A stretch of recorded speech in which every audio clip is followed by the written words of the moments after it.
Howdy. Today is a bit of a different kind of video. We aren't going to be doing a build on a weapon. Instead, this is going to be talking about build crafting in general. And what you're going to want to try to aim for, I guess, or rather what I try to aim for, I suppose. And what I look for when trying to build stuff. And what you might want to prioritize. And what's the most useful to have. Because I think that could maybe be of value to someone that's trying to understand what's important when you're building stuff. And also to talk about why, or with the building, one of the reasons that blast is so strong. So, we're not going to cover how damage equations work, right? How you building damage works, because I will do that in another video at some point. But I am going to cover, some level of what you should want for different statuses, I guess. Now, before I forget, in case anybody's interested in this beautiful Ureli fashion, someone's going to say it looks like puke, but I love it. It's glorious. I love this new Ureli Deluxe skin. Now, when it comes to building stuff, there are 5 main pillars that I like to say. Pillars. I like that word. That's why I say it so much, right? I'm like a 4-year-old that just discovered a new word. He discovered a new bad word and he has to say it all the time. 5 pillars of power that are important when it comes to a Warframe or just builds in general, right? So those are survivability, because, can't play the game if you're dead. Grouping, because grouping is very important for scaling different types of damage, such as AoE stuff, electric, blast, gas, different kinds of abilities. It's a very important thing to have grouping, and it just makes it easier to kill groups of enemies to build stacks on your different abilities or weapons. Then we have crowd control. Crowd control is, despite what many people say, I know people say crowd control is dead, but outside of Deep Archimedes, where every enemy is an Xmas, I actually still believe crowd control is a very, very valuable tool to have. When I'm doing level cap Void Cascade, I would much rather have crowd control on my frame than have more damage. Like, I don't need Saren when I can already kill stuff, right? Like, if I need everything to die, I can just slap on Furus and Carnon, okay? This will literally kill everything within seconds, even at level cap, without armor strip. That's how strong this is. You don't need anything else in your build. So if we have guns like this that are so powerful that they can kill everything in the game, why would I need more damage with a Saren? That's not to say there's no point in playing Saren. I mean, she can have like AoE stuff, she can have fun synergies with Sobek and stuff, but I don't need more damage most of the time. So I would much rather have somebody like Loki, who doesn't just have survivability via invis, but he has lots of crowd control from radial disarm. That way it keeps all of the enemies off of you, all of the little enemies, because even though they die fast, you don't always have time to go everywhere and shoot all the enemies that are spawning at light speed, that spawn by as soon as you kill them, they're pretty much back immediately. This just makes it so that they get off of you, because at level cap, even the little weak-ass Lancer can one-tap you. So being able to crowd control them so they don't hit you is really nice. So that's the 3rd pillar. The 4th is damage, because obviously you want to be able to kill stuff. So that damage is... I know I just said we don't need damage on a Warframe, but it depends on where you're getting different stuff in your build. Like, what if you had utility or grouping in your guns instead, like Paracesis? Then you are going to want the damage to be coming from your Warframe. So damage is an important thing to have on your Warframe, right? So we have damage, survivability, grouping, crowd control, and I somehow already forgot the last one. It was very important. Oh, yes, armor strip. I know you would think armor strip is under the same category of damage, but I don't know. I think it's different enough to be worth classifying separately. Now, I'm almost not even sure it's important enough to have as like one main pillar after the Jade Shadows changes. It is still important, like if you don't strip any of the enemy's armor versus stripping all of their armor when the enemy has max armor of 2700, you're going to do 10 times the damage because you're removing their 90% DR. But it's just not as necessary as before, whereas, beforehand enemies could get like 99.9% damage reduction where you would be doing 1,000 times less damage than you would normally, which was a big problem. But I think you get what I mean, right? Those are like the 5 main things you're going to want. You don't have to have all of them, but I think it's important to have at least 3 of them.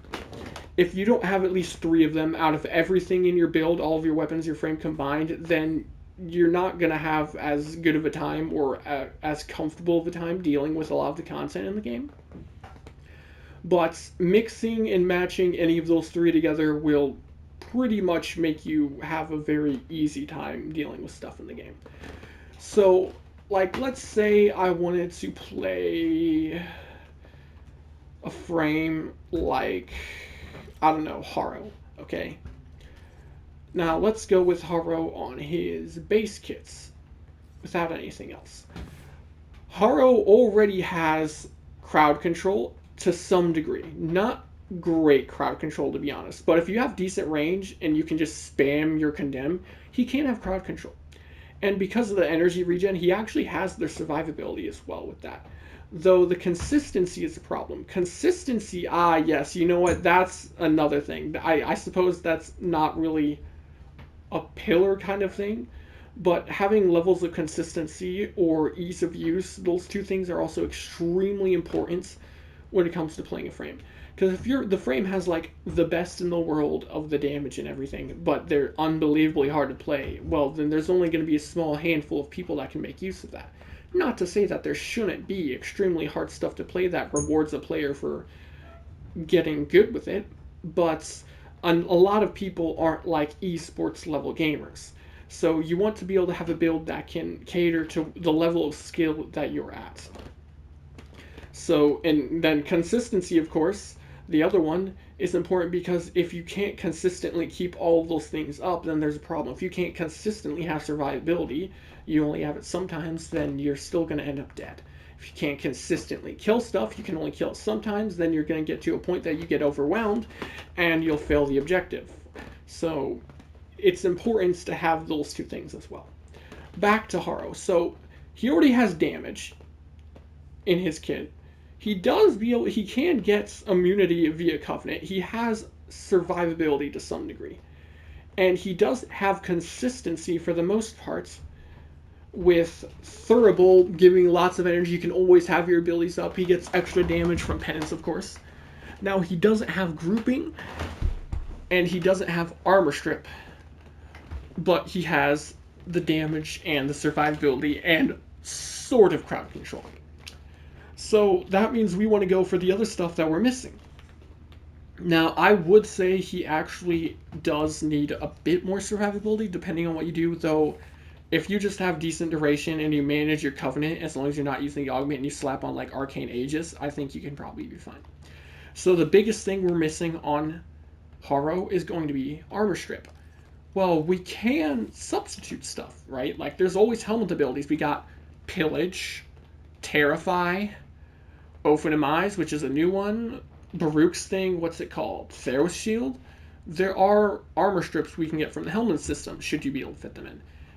In this case, you could, like, say, put Pillage onto Haro. And since we don't need a full armor strip, it doesn't matter. We don't have high enough strength to get a full armor strip in one go. This also still replenishes shields, so we still get the shield survivability portion of having his chains. We do lose the bit of crowd control, but I don't think it's enough CC that it matters too much that we're losing it. So we could get armor strip this way, or another way would be to just play a frame with, or not a frame, use a weapon with corrosive. And if you want extra corrosive procs for more armor strip, you could go green shards, but those aren't needed after the Jade Shadows changes. So since you're going to need armor strip more than likely, just go with something in your build that can go armor strip. Hell, you could even go something more niche, like Helios armor stripping by using his signature weapon Deconstructed, the only melee sentinel weapon, while also having Vicious Bond. To really make use of this, though, you're going to need to spam your abilities, which is why you would still want Condemn, and then you would need Grouping. But that's also not too hard, because if you need grouping, let's say you could go Proboscis Cernos, right? That's got grouping. You can go Vazarin for grouping. Or you can have your helmets be Ensnare. You could put Ensnare on over Condemn or one of his other abilities. The point I'm trying to make is that wherever something lacks in one spot, you can make up for it in another. And I think that's something you should try to aim for when you're making a loadout, right? A build, not just on the frame, but in general, with what you're running in all of your gear slots. So that is very, very important to building stuff. Now, it is nice when you can get everything in one, like just say on your Warframe, because then you can just run whatever you want everywhere else, just for the hell of it. But that's not always going to be the case. Now, other than that, right, that's like the general overview. I want to go over the more nitty-gritty details, right? So we'll start with grouping, which I already started stating some, right? Grouping isn't that bad to try to find. Now I'm going to go ahead and leave the simulacra real quick so I can show you some stuff in the helmet, right? And it's also important to remember, or not remember, but know what kind of grouping you're going for as well, because some stuff doesn't work with different kinds of grouping. So you can go Vazarin. This doesn't have a huge range, but it's on command and it's very easy to use. So you can group with Void Snare, but this does ragdoll enemies. The reason that matters is there are some abilities or weapons and stuff in the game that cannot target ragdolled enemies. So that is worth keeping in mind. So you can group with Vazarin, you can group with Nautilus. Nautilus works as well with Cordon. This does not ragdoll enemies. It pulls enemies into the last location that you are at when it activates. Other ways of grouping, I think Nautilus is actually the only companion that can do that. But like I said earlier, Proboscis Cernos. Proboscis Cernos is also nice because you can apply Viral. It can be a priming weapon at the same time. Another weapon, it doesn't have a great range for grouping, but you can group with Cyanoid Gamma Core. It's in Carnon Fire mode. That is a perfectly valid option. Or Telos Boltus is a great one with the unique traits. There's a lot of different ways that you can fit grouping in your build, but the biggest one is usually going to be the helmet system. There are several ways of grouping. We have Airburst. This ragdolls enemies though, so keep that in mind. Sometimes ragdolling is good.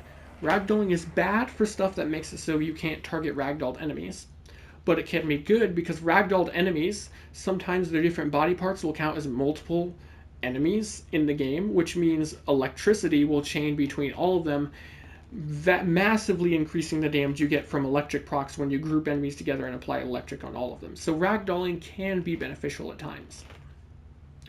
But other than that, there's Ensnare, which is honestly my favorite one. This does not ragdoll enemies, and it also makes enemies so they're all easily headshot, which is perfect for like gas clouds. Ensnare with a gas build on a weapon is just sublime. Larva's a good one. It does ragdoll enemies. Something that's nice about it, though, is it ragdolls enemies, but it holds them in, and it prevents further ragdoll from occurring. So the reason that matters is Airburst pulls them in and holds them there for about half a second. But after you pull them in with Airburst, or if you pull them in with Ensnare, if you use something that ragdolls them, they're not going to be sucked in anymore, right? So let's say Balefire on Hildren while you have Overshields. Or if you're using a Warframe that has one of those abilities at base and you put on Therostrike. Like, if I'm on Zephyr and I pull them in with my Airburst and then I Therostrike them, they're not going to be pulled together anymore. But something that's nice about Larva is it holds them there. So if I Larva an enemy in, if I'm on Nidus and I Therostrike, despite Therostrike being a ragdoll effect, it will not launch the enemies because Larva holds them in position. So that's a very nice effect of Larva as a grouping ability. Pull is really nice. Pull is actually one of the most underrated grouping abilities in the game. It has the highest range of any grouping ability in the game from the helmet system, I believe, at a whopping 12.5 meters. It has a very fast cast speed. It costs very little energy. It's just a very nice ability to have, but it does cost a hefty amounts of bile to put onto your frame. Other than that, Coil Horizon is a decent one. It pulls enemies in. It can apply electricity, which is nice, and it's also kind of just like a weird, funny beach ball sort of thing. But I think that's it for like the helmet system. So there's a lot of different ways of grouping. If you need grouping and you can fit into your build, if it benefits you greatly, such as like gas or blast being in your build, wanting grouping to have it so you get like quadratic scaling when you pull them all together and apply all the statuses, then definitely try to get that there. Now, the next thing I want to go over would be survivability, I suppose. So there's several different ways to build survivability. So let's find a good frame to show that sort of thing on. Mag. Go mag, and we'll go here, and we'll remove everything off of this. I don't even know why I have pillage on mag. I think it was just testing to see what it was like on her. So when it comes to survivability, there's different ways to do it. If you are doing low-end-ish content, you can health tank. Like on Anaros or Chrome and stuff. You can tank by building health, but you don't want to only build into health, okay? Similarly to how when building damage, you don't just want base damage, you want every different type of damage. That's why you want crit chance, crit damage, elemental damage, status damage, because they all multiply together, right? They're all multiplicative with each other because their own unique values, their own types of damage. The same applies to health or tanking in general, like different values to make you have more survivability. So if you already have a lot of HP, you don't need more HP. At that point, you would want damage reduction. And damage reduction can come from different sources. For example, shields have a base 50% damage reduction. Health has none, but health gets damage reduction from armor.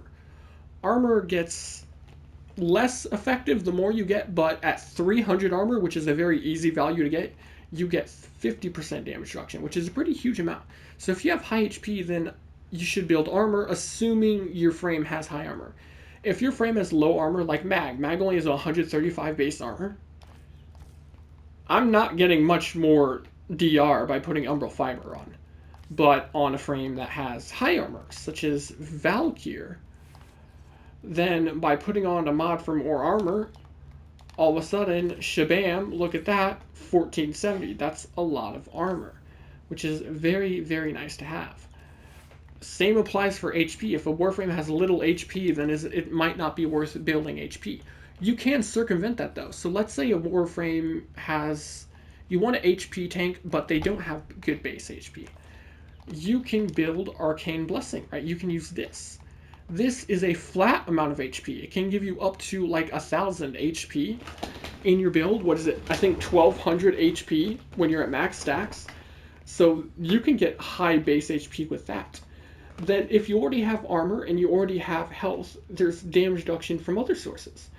So one would be against sentience. You can get Tau resistance from Umbral mods. That is, it's a unique damage reduction against sentience. Then there is damage resistance while airborne, which would be like the Boreal mod set effects, agility drift, aviator, anything like that to give you damage reduction while you're in the air. Or there's also aerodynamic. Then there's, where is it? Adaptation is a really good one.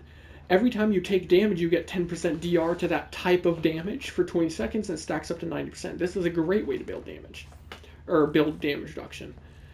Then, if you are fully invested in going in for DR, you can also go Eclipse. Eclipse gives the helmet ability, gives 75% damage reduction, which is unaffected by strength. So it can't go up, but it also can't go down, which means you can easily get that damage reduction in any sort of build.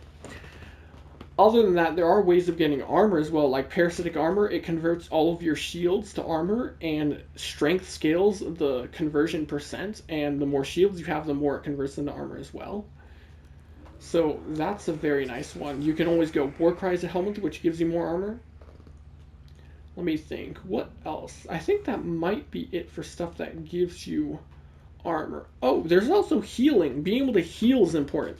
Sure, you can tank stuff, but if you can't get your health back, you're going to die. Third Strike can give you HP back. That is a very nice way to regain health. Fractured Blast to make health orbs, or Lycus Hunt to make health orbs everywhere to get more health back is also a very nice one. Or where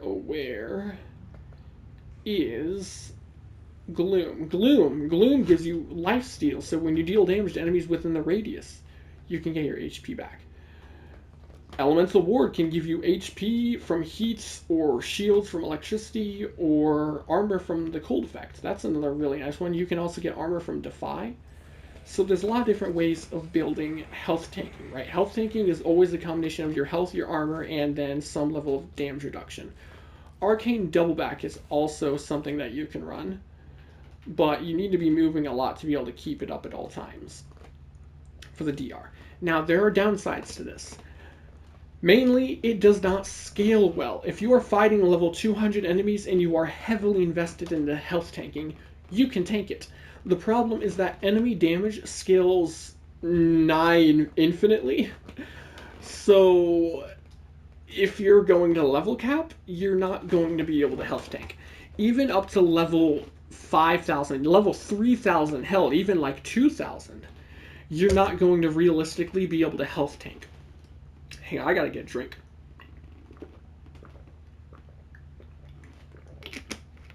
Much better. So, this only works if you don't plan on doing very long-term endurance content or level cap stuff. Now, that's totally fine because 99% of the Warframe player base doesn't do anything where you're fighting even level 1,000 enemies, let's be honest here. So it doesn't end up being an issue most of the time. However, for the people that do care about that, you will have to find another way of surviving, which is kind of annoying since you can't really tank that way then. So if you can't use damage reduction and you can't use HP and stuff, then what else are you going to do? Well, before I get to that, I suppose that I guess that's sort of a good segue into Overguard, okay? Because that can sort of go both ways. So let's say you were to go to Rhino, right? Overguard is unaffected by damage reduction, okay? So adaptation does not work on damage reduction. Arcane Doubleback will not work on damage reduction. There are some very niche specific things that do affect how much damage you take on your Overguard, but for the most part, DR does not affect your Overguard. So what is Overguard? Overguard is an HP-like value that is above your HP and shields and overshields. It goes over all of that. It also gives you complete status immunity while you have it. It is a gray health bar. Now, Overguard can be good, but it can also be bad if you don't use it right. Now, on the low end, if you get enough, like Dante can give you freaking 80,000 Overguard. At that point, you're going to be able to tank anything, for the most part, under level 200, right?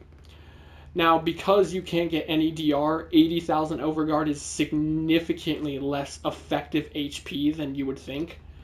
Like, let's say I had, 700 armor, okay? If I have 700 armor and 1,000 HP, that means I have 700 armor, 70% damage reduction, right? Or like Valkyrie is 735 base armor, and she had 71.7% damage reduction. So we're rounding a bit, but let's say 70% damage reduction is what you get from 700 armor.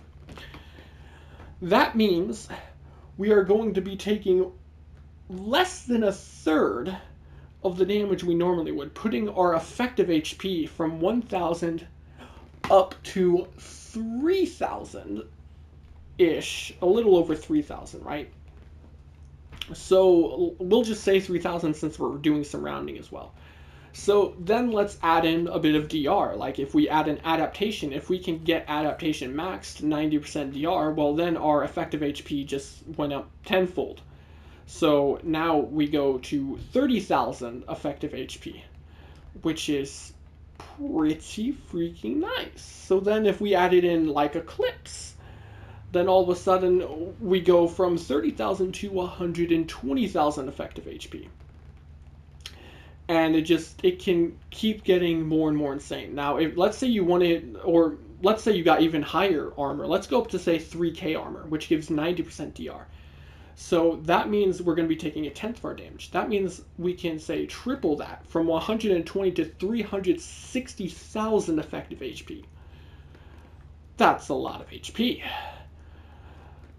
But Overguard can't make use of any of that stuff.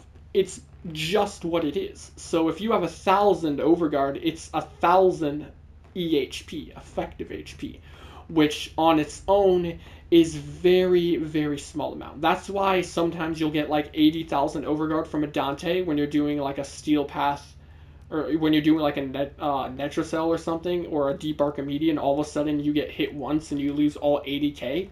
It's because it counts as like HP, but it's not very thick. It's not very chunky.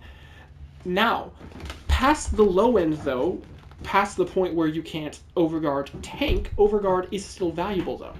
Overguard has a shield similar gate mechanic, okay, like how shield gating is, which I'll also have to explain that. So shield gating is when your shields break, when they bottom out and hit 0.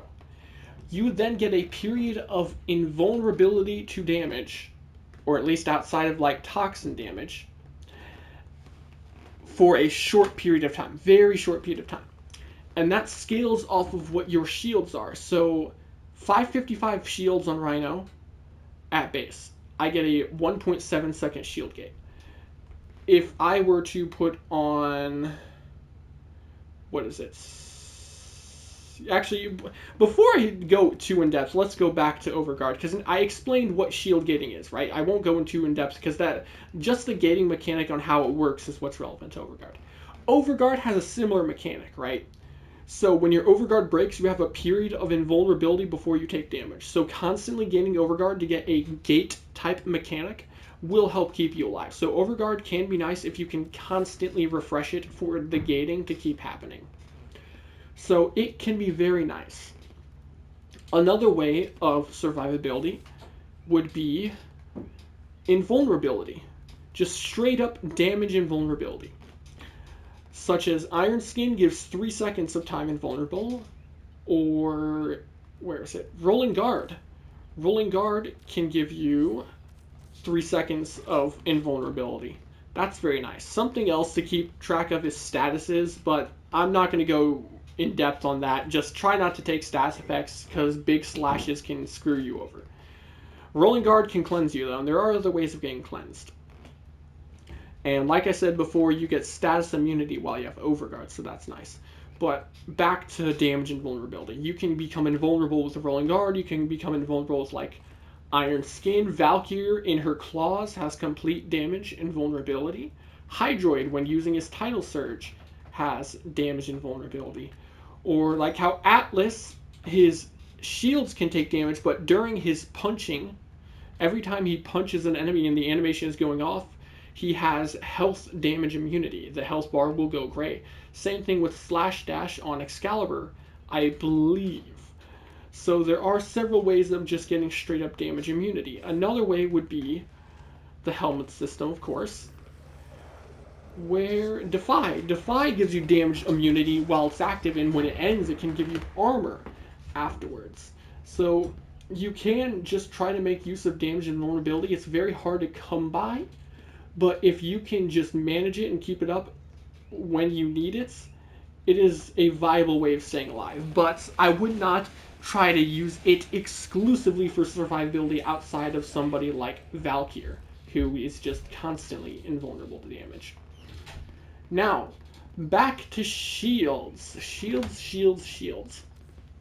So, let me go here. Yes, Nova will be a decent example. Like I said earlier, Shield Gate. You get a Shield Gate, you can't take damage outside of toxin damage. You're invulnerable after your shields break. So that scales off of your base shields. If you have really low base shields, you have a non-existent shield gate pretty much. But there's a minimum of a 0.1 second shield gate, right? A 10 to the second. Now, the higher your shields, the higher your shield gate goes, capping out at a 2.5 second shield gate at 1150 shields. So if I put on prime redirection here, you can see we're at 2.4 now. And then I come over here, let's add in Burial's Hatred. Now I'm at a 2.5 second shield gate, which is the cap. So if I added in more shields, like Augur Accord, we can't go higher. See, still 2.5. Now, you can shield tank, but similarly to health tanking, you can't really have it be viable on high ends. You do get 50% base DR, but it doesn't scale with armor. Armor only affects HP, though DR does affect shielding, unlike Overguard. So when it comes to shield gating, you want to keep it up as much as possible. However, you can't just always have it as soon as your shields break the full shield gate. As your shields regenerate, you will get a partial shield gate. Hang on, sorry about the weird squeaking sound. I hope it... Yeah, okay, it should have stopped now. Sorry about that if you were able to hear that. You probably were. I apologize. But shield gates, if you regenerate, say, half your shields, you're only going to get like half of your shield gate, okay? So you can't get the full shields. Like, let's say I have prime redirection on. Now I have 1,000 shields, okay? And then I put on one singular augur mod. Like augur something message. 40% energy spent on abilities is converted to shields. Which means if I cast an ability that costs 50 energy, 40% of that energy is converted directly to my shields. Sorry about my dog barking.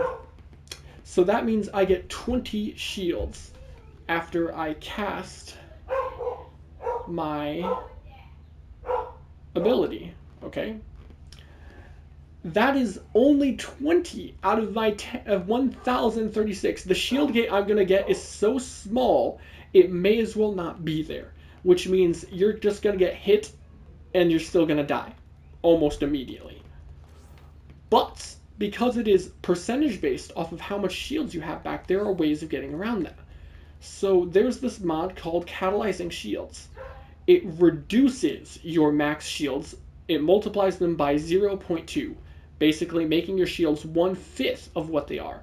But it sets your shield gate at 1.33 seconds regardless of what your shield maximum is. So normally 74 shields would only be like a 0.6 second shield gate, but because it's set to 1.33 permanently, it will be 1.33, even though now I'm only down to 74 shields. Now you'd be like, oh, well, that means I got a small shield gate, like nearly half what the max shield gate is. But that means we can replenish our full shield gate easier, okay? Now, let's go back to the Augur mod, okay? Now all of a sudden, that 20 shields, instead of giving me a very tiny shield gate, that gives me over 1/4 of my shield gate. So if I had a few Augur mods or something, I could be able to get my entire shields back. So let's say I had, like, instead of Augur Message, we used Brief Respite. An Aura mod. On ability cast, squad converts 150% of energy spent on shields, while over shields are inactive. Energy spent in shields. So that means an ability that costs 50 energy now gives me 75 shields when I cast it. That's my entire shield gate, which means my shields break, I get 1.33 seconds of invulnerability. If I cast an ability that converts enough energy to shields, I can get my entire shield gate back. Meaning if I just spam abilities and I get my shield gate back over and over and over, you're pretty much invincible. Now that is the main way people survive, is shield gating. And the main way, of course, is to get ability or energy spent converted to shields, which will be via Brief Respite or the Augur mods, okay? There's also Augur mods you can put on your secondary weapons. But that is not the only way of building for a shield gate. Another way to do that would be to build for the high shield gate. Like going, say, primary direction. We got a 2.4 second, right? We nearly at the cap, but the problem is now we have a lot higher shields that we need to try to regenerate. That can be circumvented with certain abilities and stuff. So let's say we were to use, let me go back to Mag, Pillage. Pillage steals shields and armor from enemies and converts it to your own shields. So if I say have 200% strength, okay, this is basically 200%, and I were to steal 50% of the enemy's armor, and that enemy has 2700 armor, which is the max armor, so in high-end content, they'll always have max armor. That means I will be able to get 1,350 shields from one enemy tagged with only 200% strength. That's going to give me my entire shield gate back. That means every time I cast it in my Pillage returns, I get the full 2.4 or 2.5 if my shields are high enough. I can get a 2.5 second shield gate, which in my opinion is much more comfortable. It's a lot less chaotic than a catalyzing shields build with like brief respite and stuff. I much prefer having the extra time to worry about getting my shields back rather than having only 1.3 seconds and just having to spam shit. Now, other than that, you can go for shield regeneration, which works either way on whether you want to build for big or small, though it is more effective on a small amount of shields. So let's say I use this. You can go for, or if we look at our shields, I regenerate 92.7 shields per second, and it has a 1 second delay of not taking damage before it starts regenerating. If I slap on fast deflection, 90% shield recharge and negative 45% shield recharge delay, now I get 176.1 shields per second and a 0.6 second delay. Then let's say we add in Vigilante Vigor, 60% shield recharge, negative 30% shield recharge delay. Now I have a third of a second before my shields start regenerating after I take damage, and it regenerates 231.8 shields per second, which means I'm gonna, if I had 1150 shields, which is the cap for a 2.5 second shield gate, it's only going to take me 5 seconds to get the full shield gate back. But this does, while it does work with both, like I said, it will work better for small amount of shields, of course. So if I were to use catalyzing shields instead, it does, your shield regeneration does scale based off of your shields, right? Like the more shields you have, the more you get per second. But that doesn't really matter when your shield gate is percentage based, okay? So take that out. Now I get 51.4 shields per second. In just over 2 seconds, I'm going to have my full shield gate back of 1.33 seconds. So it means it will take half the difference between catalyzing and between low shield gate and high shield gate when going for shield recharge is pretty much you either get double the shield gate duration, but it takes twice as long to come back, or you get half the duration, but it takes half as long to build back up. So it depends on what you want. But those are the main ways of surviving with shield gating. There is another thing to take into account, which would be Arcane Aegis. On shield damage, this can proc when you take damage during your shield gate, which is pretty broken. 3% chance to get 30% shield recharge for 12 seconds. That 30% is constant, which means as soon as this procs, you constantly regenerate shields for 12 seconds. Even if it's only 30%, if you regenerate like 10 shields in a 20th of a second, and you only get a 10th of a second of a shield gate, that's still going to be enough. So when Arcane Aegis is active, you're almost completely invincible to everything in the game, outside of toxin damage. So that is very, very nice. It does have a low chance of proccing, but it can still work in a lot of builds, especially when you're taking more damage. Like the more damage you take, the higher chance of this is proccing. Another way of surviving with all of that would be Vazarin. Vazarin has, you can get HP per second to yourself and teammates with Void Regen and Squad Regen. You can get invulnerability to yourself and teammates and your pets with Protective Sling. It also gives HP regen over time. And you can get Guardian Shell, which takes damage from the front, but also has Guardian Break, so that you get shield regeneration and regen delay reduced when the shield breaks. That's why I love Vazarin. It's my favorite focus school, because it just gives so much survivability. Plus the instant revives are extremely nice. That outside of different abilities that give specific invulnerability, like, say, Revenant, he's broken because he gets Mesmer Skin. This makes him invulnerable to damage, stuns enemies that damages him, and gives him status immunity, and there's an augment to give to teammates. That's why Revenant is the most broken frame for tanking, because he's just completely invincible to the game when he has Mesmer Skin. But I digress. That is the gist of trying to survive to stuff, okay?